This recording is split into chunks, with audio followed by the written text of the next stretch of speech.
Natalie, tell me your experiences working with the homeless.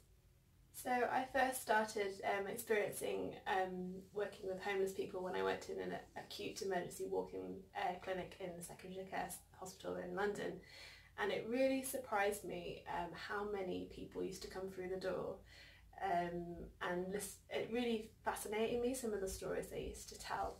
And after a while, if any homeless person walked through the door, the head of the department was like, "Oh, they should see Natalie." Whether that's because I just spent more time with them because I really enjoy treating them, or actually hopefully I'm good at it, but anyway, it really spurred me to get a job in community. So when I got my job in community, one day a week I was working in a clinic which was above a substance abuse service. So again, I was coming to contact these people again and again. And then for the past 2 years I've volunteered for Crisis at Christmas, which is a fantastic experience. I'd recommend it to everybody, not just dentists, dental nurses, dental receptionists, hygiene therapists. It's a really fantastic way to spend a few days over the Christmas period and really making a difference. And it involves treating people on mobile dental units. And luckily last year our community dental service won a contract to provide a specific dental service for homeless people, and I got the responsibility of setting it up. So since October last year I've been running the service, and the service kind of takes up a lot of my time, but I love doing it.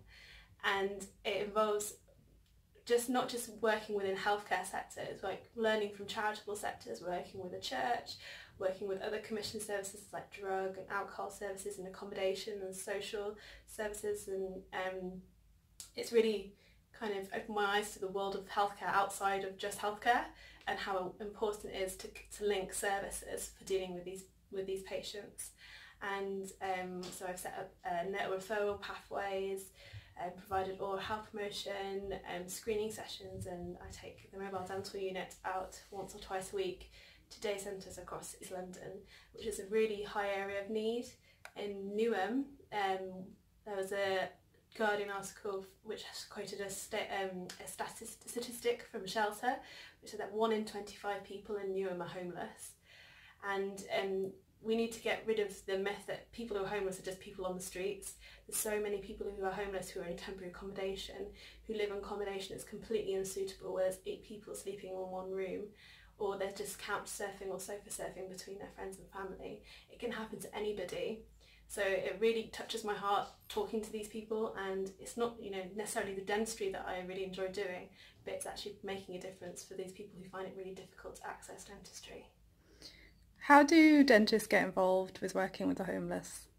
So if anyone wants to start working with homeless people, I definitely recommend volunteering for Crisis at Christmas. It's very popular at the moment. It's for the past few years, so you have to get in quite early, but people come across the country to come and work. At the moment the dental service only runs in London, but there are other Crisis at Christmases across the country that you can do general volunteering at. And DentAid as well also run voluntary sessions treating homeless people in Winchester. They went up north to Doncaster, I think, recently. What you can make a difference though, if you're working in a practice where you know there's a population of homeless people around, is to do some research and just link with your local community. Find out what services that they have in the area. Is there a soup kitchen you can go to and just hand out free oral health products like toothbrushes or Fix-A-Dent? Is there a hostel just down the road you can link with and say if there's any patients who need dental care, they can come and use your service? There are other peer advocacy groups such as Groundswell, which really, what they do is link a homeless person with an advocate who will then support them during their healthcare appointments. And it's been proven that if you link with an advocate, that fail to attend rates really reduce. So if a practice principal or an associate is worried about that, they can be a link. Groundswell only works in London at the moment, but it's something they're very keen to create more links, not with just community dental services, but with general dental services as well. So that's, and also one other thing is in September in November, sorry, there's a socially inclusive dentistry conference that's going on in Birmingham. I think it's the 23rd of November.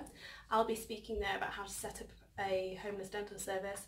But it's not just about people who are homeless, it's also working with people who are vulnerable migrants, who are sex workers, who are gypsies and travellers. So if you wanted to learn more about these specific groups and the nuances of treating these people in dentistry, I'd definitely recommend going to the conference. Great, thank you, Natalie.